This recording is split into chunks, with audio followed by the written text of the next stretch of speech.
It's Kane Hodder from Friday the 13th. You are listening to 13 Days of Friday on Rock Video Rental.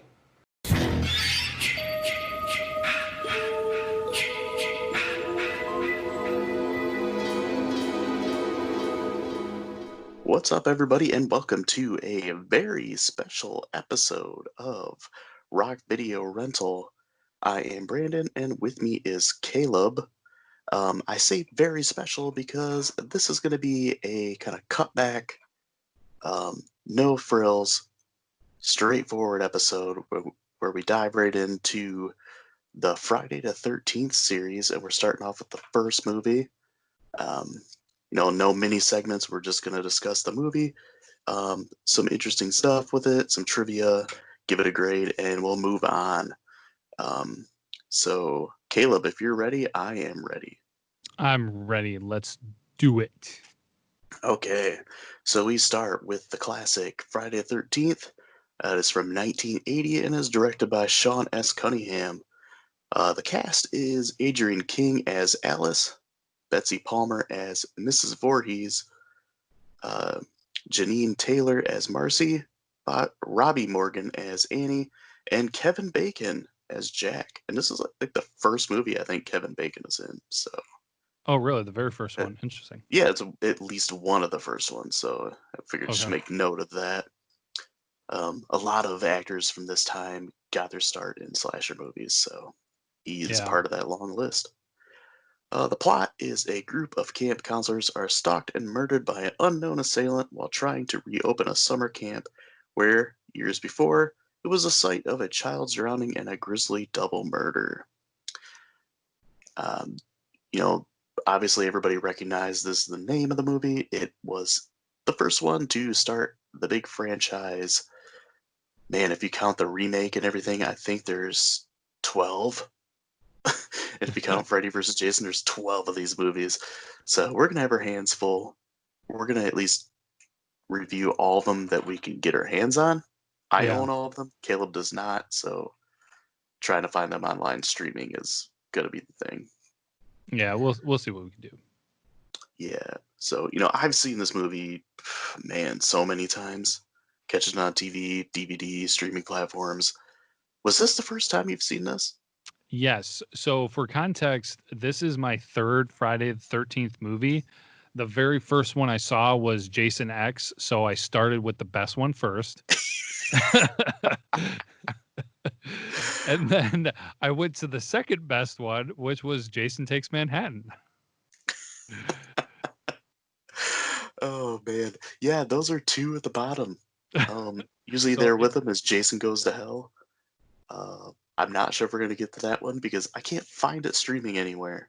it doesn't exist anymore. Jason took it. Oh, it exists. I own it, but yeah, um, yeah. I mean, I guess we can get into like a little discussion about it. Um, there's gonna be spoilers in this, so you've had 30 years, 40 years to see this movie. Yeah, man, 40 years this year. Wow. To see this movie, if you haven't seen it, that's on you. uh, so, yeah, spoiler alert, Jason isn't the killer in this movie. Yeah, A it lot was. of people don't realize that. Um, I guess, Scream brought a little attention to that with, dropping that fact with Drew Barrymore's character and the killer. Um, but yeah, it's yeah, I gotta say, it's considered a classic, and it started like a big series that is famous, but it's a rather dull movie. Yeah, I had this image or thought in my head on how it was gonna go. And I have to say it was not at all what I expected.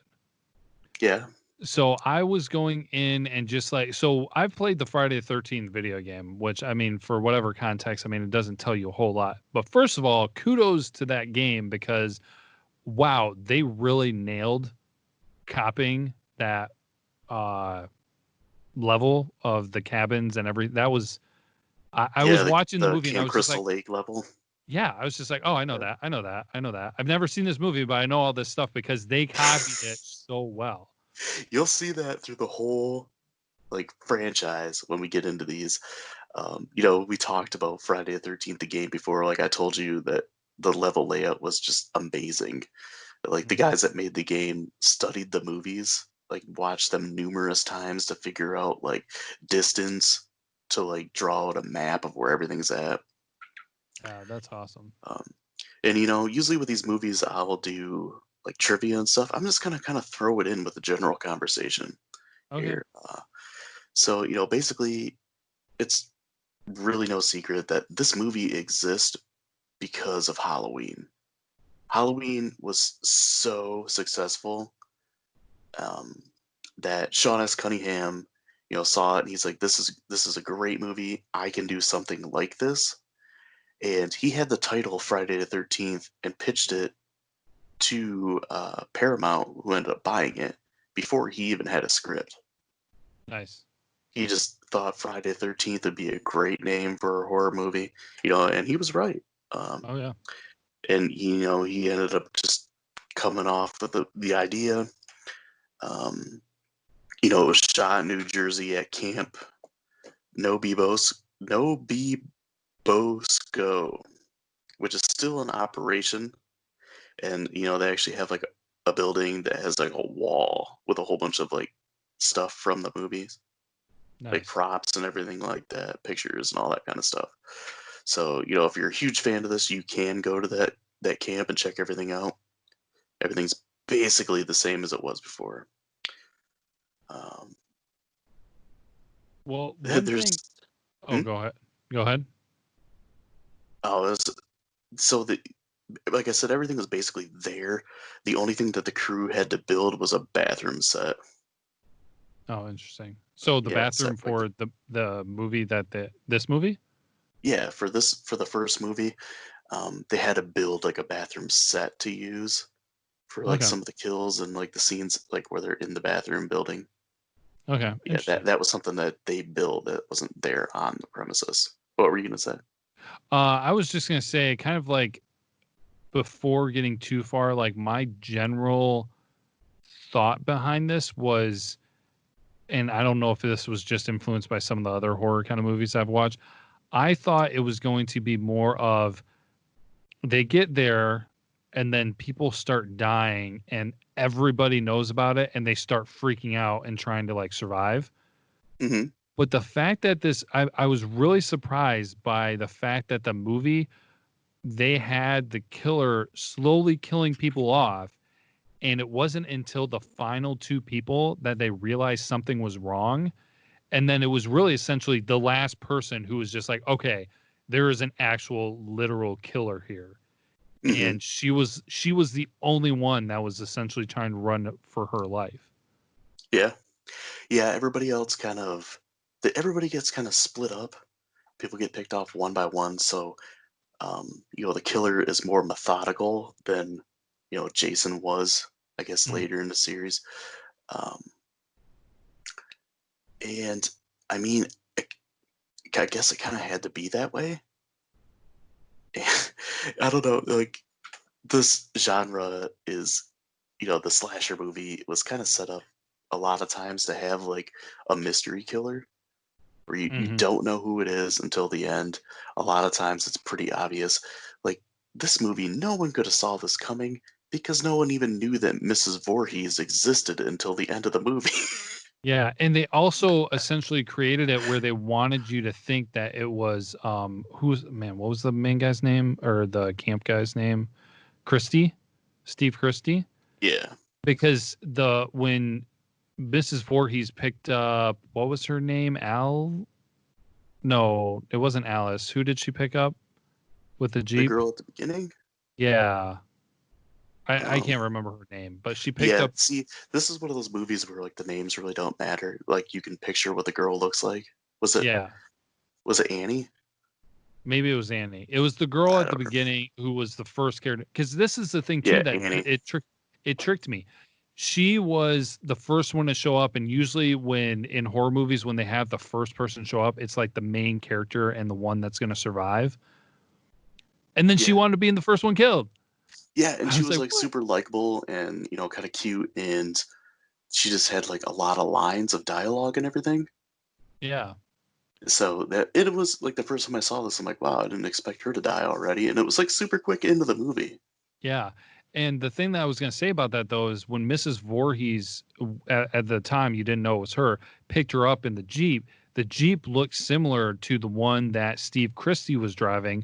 So they made it appear like, oh, could this be Steve Christie? Hmm.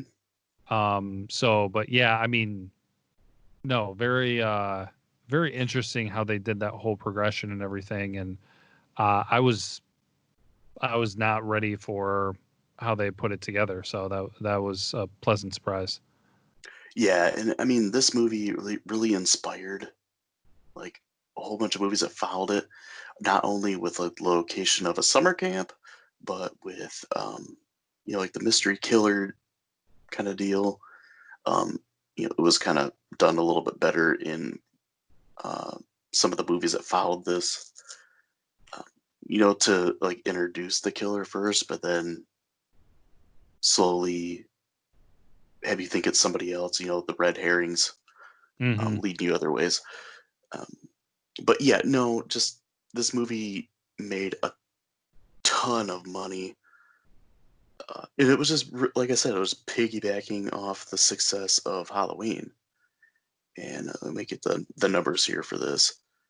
Um, this movie cost $550,000 and it made 39.7 million. That's crazy. Yeah.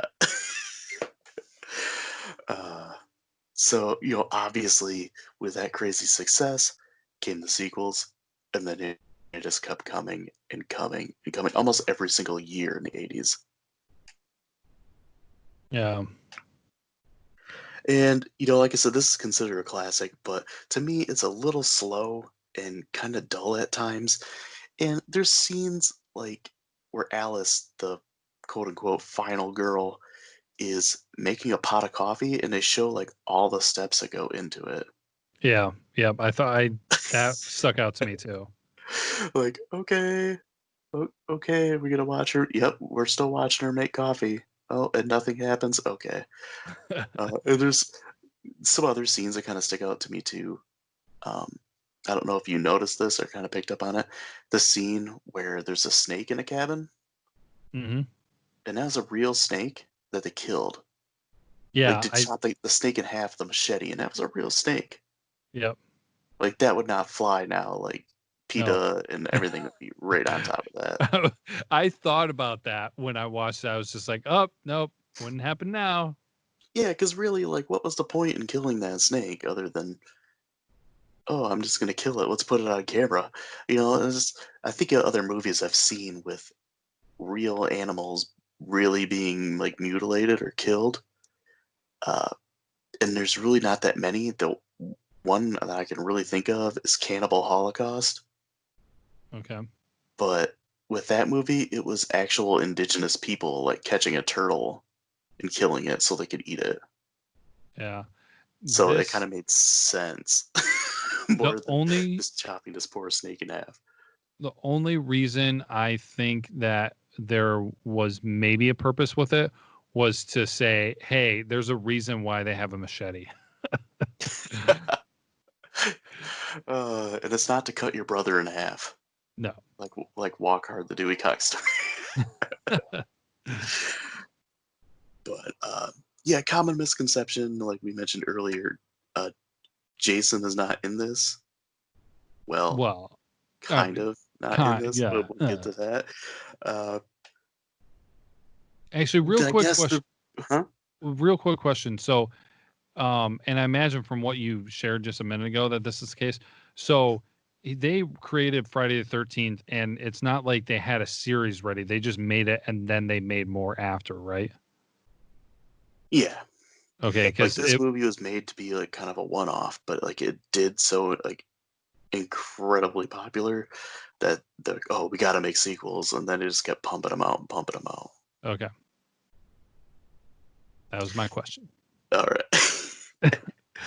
um, yeah, and I mean, there's a lot of things that like I really remember from this movie. Um, for some reason, like the guy with the bow and arrow, Oh yeah. you know what I'm talking about? You at the archery range, which is also in the game. So the dude like shoots this arrow at a target when a girl's standing there, and it whizzes past her face. Like it was a Yeah. real bow and arrow. Like totally could have shot her in the face. And then she like turns and yells at him, and he just like kind of winks and like makes a pass at her. Yeah, and she like gets over it in no time. Yeah, like how the heck would happen? No way in real life. No way. Yeah, in real life, no, absolutely not. And they had to have had somewhat of a professional archery person shooting that. Oh, Like, for sure. yeah. Or they paid her a lot of money to shoot that scene. She probably got most of the $550,000. uh, which going back to that, that is pretty impressive for the special effects that are in this movie Hmm.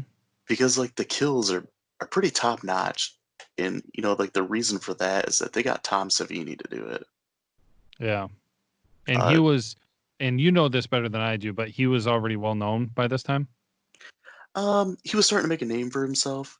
He did Dawn of the Dead and Day of the Dead. Okay. Um, Dawn of the Dead came out before this. That's where Sean Cunningham saw like his work and paid him to do it. And then the slasher subgenre was such a huge deal in the 80s that there was so many of those movies, and Tom Savini did quite a bit of the special effects for those. Um, the most the biggest ones he did were Friday the 13th.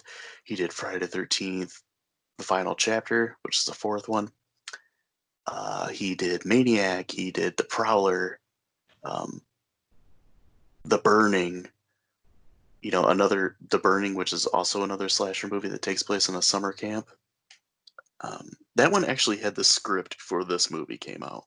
So Oh yeah, you mentioned that when you yeah, brought it so up a few weeks ago. so that's kind of interesting to think about. I guess I can go into some of the kills here. I I found a website that has every single kill and in order through the whole Nice. series. Nice. I was writing them down, and then I found that website, and I'm like, oh man, I guess I can just kind of enjoy the movie and don't have to keep tally of it. So we get there's like a flashback scene at the beginning back to the 1950s, and there's a young couple that gets killed. They get stabbed to death.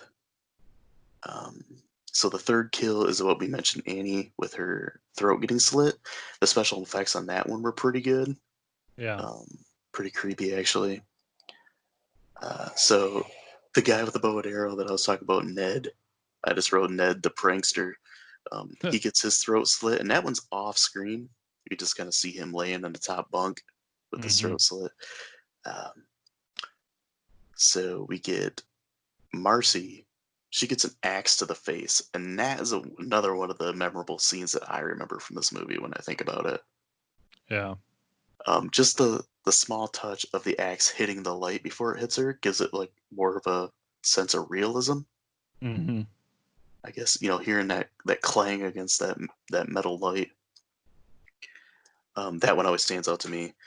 And her boyfriend, who she just got done sleeping with in the movie, Kevin Bacon's character Jack, that is also another like notorious kill scene from this.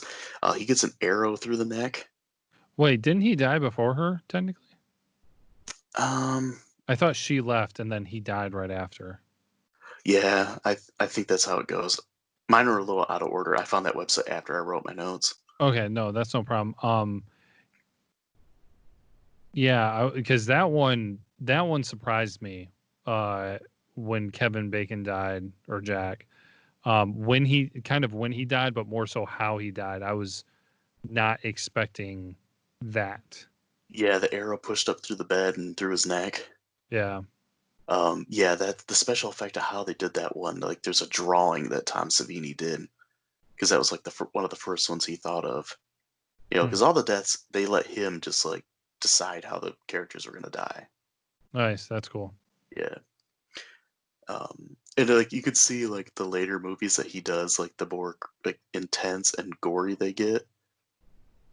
Uh, it's kind of interesting, and he's like a really interesting guy. I've heard him on a couple podcasts talking. Nice. Super smart guy. Um, so like Kevin Bacon was like sitting under the bed. They had a hole in the mattress, so his head came up through, and like that's a fake body Okay. that they pushed the arrow through. Um, yeah, so that was the sixth death in the movie. The seventh one is of Brenda, and she's another one that's killed off screen, and they don't ever really show how she was killed. Brenda. Where was her body found, or Right now, I can't remember off the top of my head, but yeah. because I'm trying to think. This is a series where a lot of the characters kind of blend together for me Yeah. because Okay. they're just kind of there for a body count with a lot of these. And it's like the Mhm. final girl you remember and like some of the wackier characters and stuff you remember. So Steve Christie, he shows up and he gets stabbed in the stomach. He's number 8. Um, Bill, who was another one when I first saw this, I thought was going to survive. He got his throat slit. Mhm. And the last death is of Mrs. Voorhees. She gets beheaded with a machete. And that was kind of a classic scene, too. With, I got a kind of interesting fact of that, kind of a bonus trivia fact here. That one was Tom Savini's friend playing that character. He had like a fake bust uh, of Betsy Palmer, like her shoulders and her head, and his friend like had that on top of his head. And I can't remember what his friend's name is, but he's like a Greek guy, so he's like super hairy. And if you like watch that movie again, watch that scene, the hands that reach up like for the head after it's cut off has super hairy knuckles. That's Yeah, funny. yeah. So they had that like the head set on there with like a bunch of toothpicks. So when he got the machete and went through it, like cut through the toothpicks. Yeah. Um, Oh, Brenda died at the archery range. yeah, she was full of arrows, right? No, that was the guy who was in the door. The last guy that got killed, he was in the door with a bunch of arrows. Okay. Brenda was the one who, you're right, you don't really know how she dies, but her body was the one thrown through the window. Okay. Yep. Yeah. All right. So yeah. So in total, there's 10 deaths in Okay. this movie, which is quite a bit. Mm-hmm. Uh, some of the later movies have like a really high number. I can't remember which one has the most. Um, I remember Jason Takes Manhattan had quite a few when we watched that one. Yeah. Um, but yeah, I mean, those are really the reason people come to watch these movies, or like the crazy death scenes you didn't know what was going to happen. Each movie kind of tops the last one until you get to the absurd, like with Jason Takes Manhattan, where the kid get his head punched off. But what about Jason X? I mean, that whole movie was believable. Oh man, I think I've only seen Jason X twice. Oh man. I might have to watch that again to remind myself how ridiculous that movie is. And so we mentioned earlier about technically Jason is in this movie. So this movie, the ending of it, I so the first time I saw this, like all the way through, and I was old enough to really like truly remember it, I was maybe like I don't know 14, and I bought this on DVD at a garage sale. Like this garage sale that I went to, I was out somewhere with my mom. We stopped at this garage sale, and the person had a whole bunch of horror stuff, like a life-size Chucky doll, and like all these masks, and like a whole bunch of movies and stuff. And I bought Friday the 13th from this guy, and I went home and watched it, and that like ending totally blew my mind. So after Alice cuts Mrs. Voorhees' head off, she, for some reason, climbs into a canoe. It goes out onto the lake, and I that just like baffles me. Like, okay, so she wants to go out on a boat after seeing all of her friends killed, and then she kills the killer. I don't understand the logic behind it.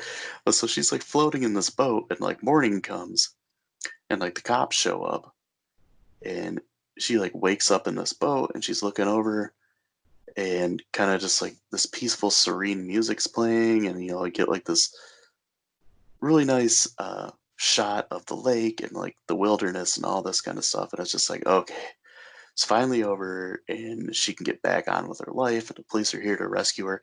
And then all of a sudden, um, Jason pops up out of the water, grabs her from the boat, and pulls her into the water.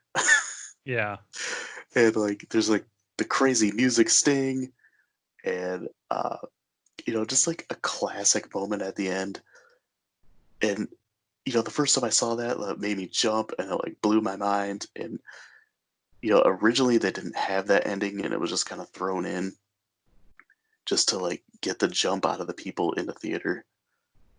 Um, and yeah, I mean, they kind of replicated it with later movies, or like, I kind of had tried to have those jump scares in the later movies. Yeah. But yeah, I Well, think like this was the best done in the first one. And then like they should have ended it right there. But no. They go to the hospital where like she wakes up and she's talking to the cops, and she's like, "What about the boy?" And they're like, "What boy?"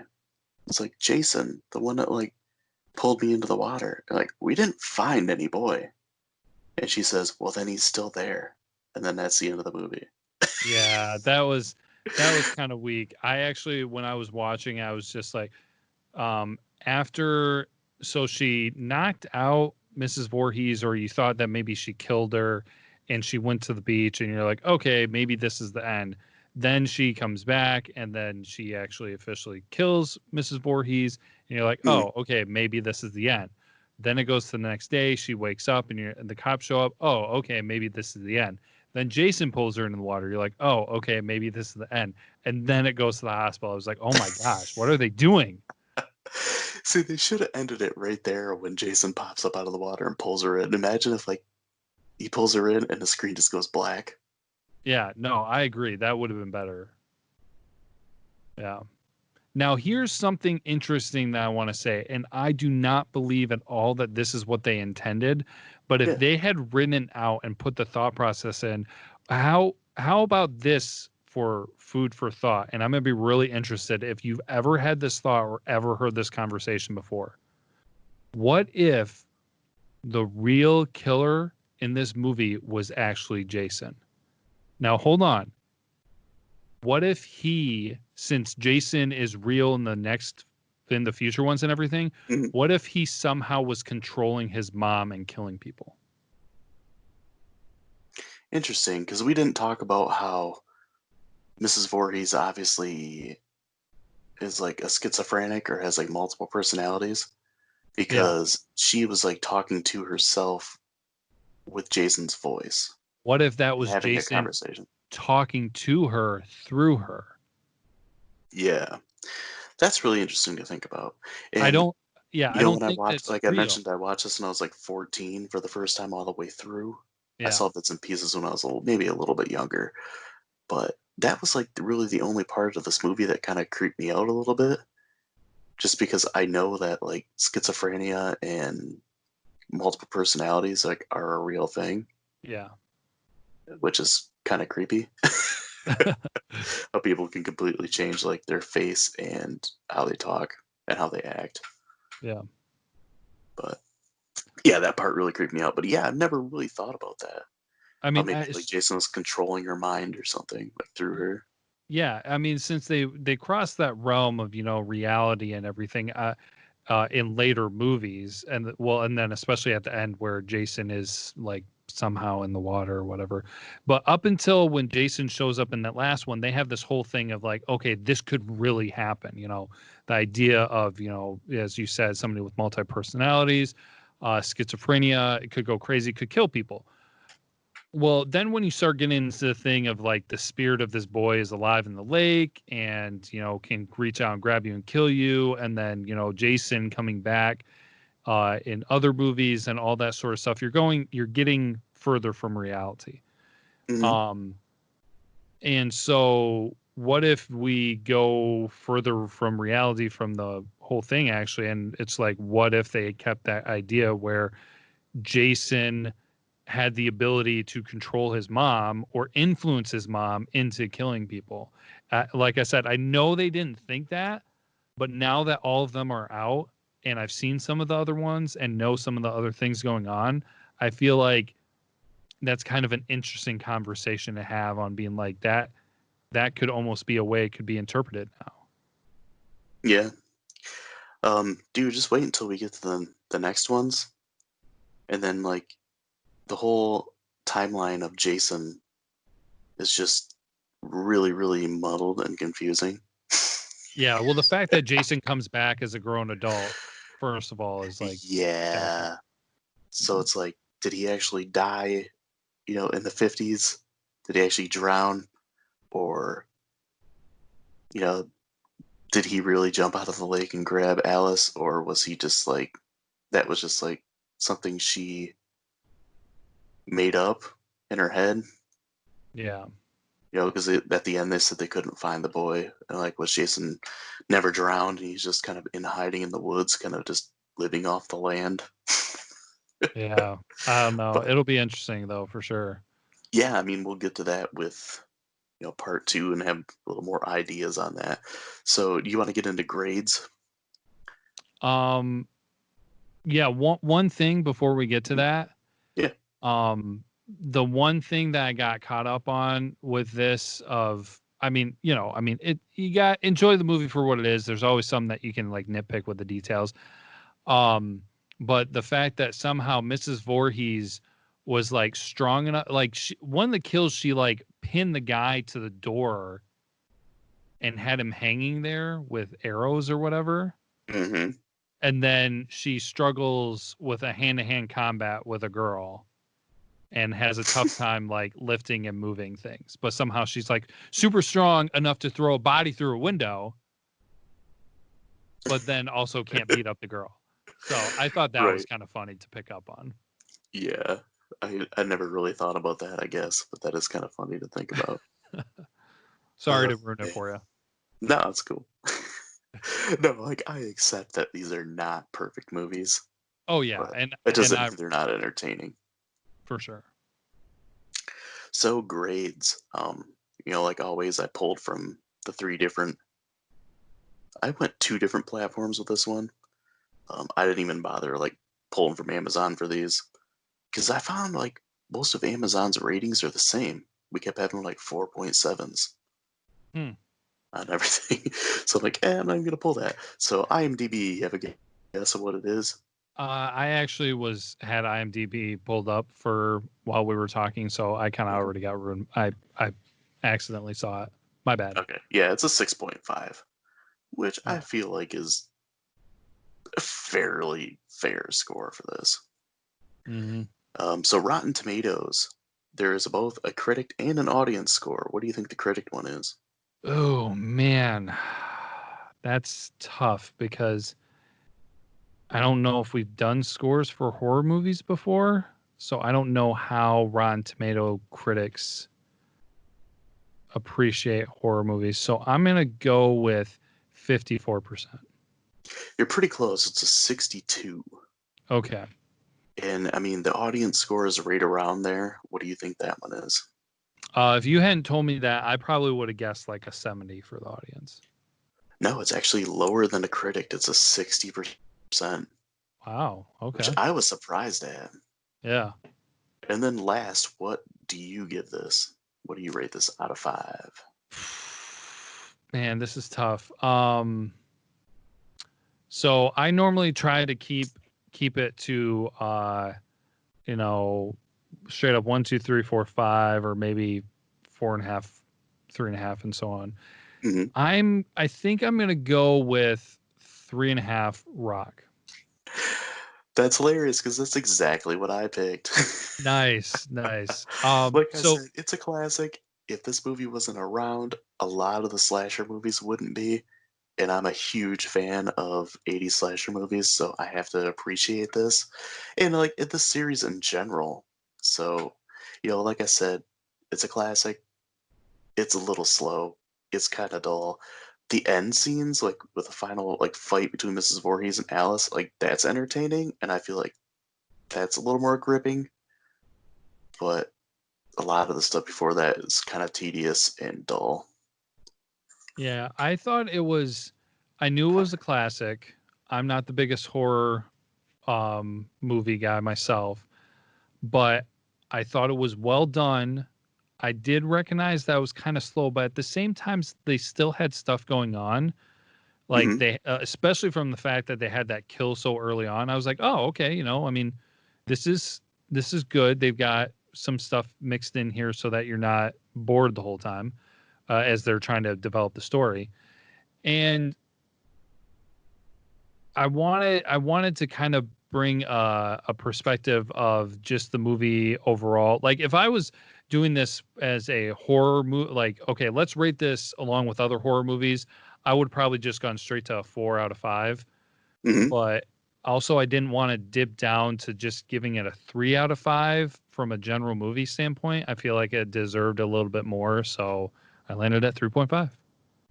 Yeah, I gave it a 3.5 as well, but just because of like, what it meant to just the slasher genre in general, Mm-hmm. um, that it was kind of like a stepping stone. You know, definitely not as good as Halloween, which preceded it. Yeah, which actually That's hmm. I have not seen that, so Oh, so we're gonna have to watch that sometime. yeah. Yeah, that's one of my favorites, and that one's actually really really well done. So Nice. And actually, I've not seen Scream. I've not seen so many things like that. That's another thing. I feel like it's so closely related to the conversation that we had about video games, where it's just like I was influenced a lot um, on what I watched by the people I was around. It wasn't mhm. until like late high school, college, where I kind of explored movies on my own. So nobody I knew was into horror movies really. Um, really much at all through my friendships outside of you. I know you're a huge horror movie buff. And so I just never really watched them all that much. There was just a couple handful of times where it's just like, hey, let's watch a scary movie, or it's Halloween, so let's get a scary movie. So yeah, my horror list is extremely short. Yeah, we'll have to get you to watch some of the better ones, I guess. That was kind of like some of the reason came up with this idea of reviewing all the Friday the 13th movies, just because you and I played the game a lot, and I know I explained a lot of the movies to you, but I don't know, it's kind of cool to watch and compare it to the game, like I said, with the level layouts and all that kind of stuff.